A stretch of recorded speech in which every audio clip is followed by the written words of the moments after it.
entirely, which is what the sentence implies. If I can move on to the next slide.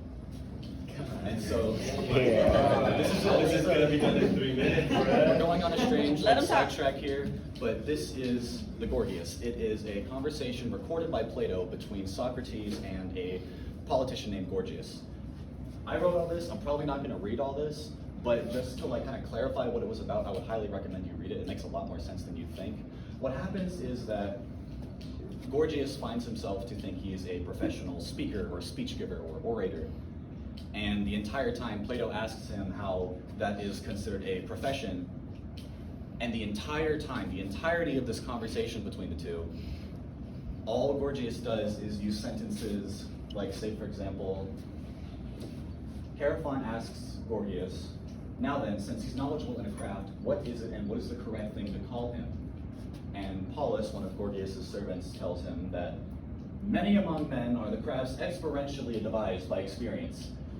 Hierophant, yes, it is experience that causes our times to march along the way of craft, whereas inexperience causes them to march along the way of chance.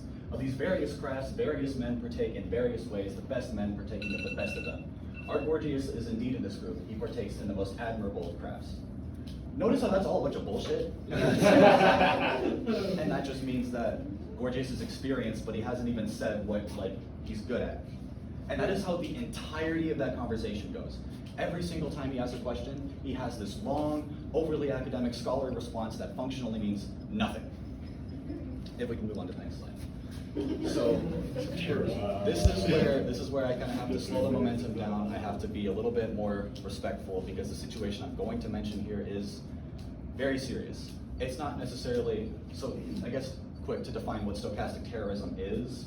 The scholarly definition would be the public demonization of a person or group resulting in the incitement of a violent act which is statistically probable and the specifics cannot be predicted. Or in simpler terms, trying to incite violence through speech and persuasion without really, by leaving it ambiguous as to what you really meant. So, to exemplify what I'm talking about, imagine if I went up to Jorge, right now, and I looked at him and I said, look, the white man, he wants to take your home, your country, everything that matters to you. If I take it, you will lose everything and someone has to do something. Now, he's a grown man. He knows that what I'm saying is not true. It's bullshit. But imagine that he is an impressionable young person or a psychopath, and he is inundated with these messages day after day after day after day. What do you think he wants to do?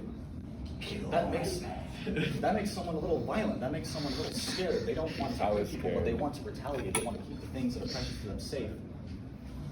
And this is where I have to be a little bit more respectful. This is where I mention the Buffalo shooting. I'm sure we all know what that was. A man publicly streamed himself shooting a bunch of minorities in a grocery store.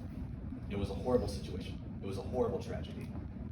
But I think what is most important to look at here is how much this man was influenced by hard right politics and memes and garbage on 4chan, where people were advocating for the mass killing of all sorts of marginalized groups, telling people that they would lose everything that ever mattered to them unless they did something, while refusing to do anything whatsoever.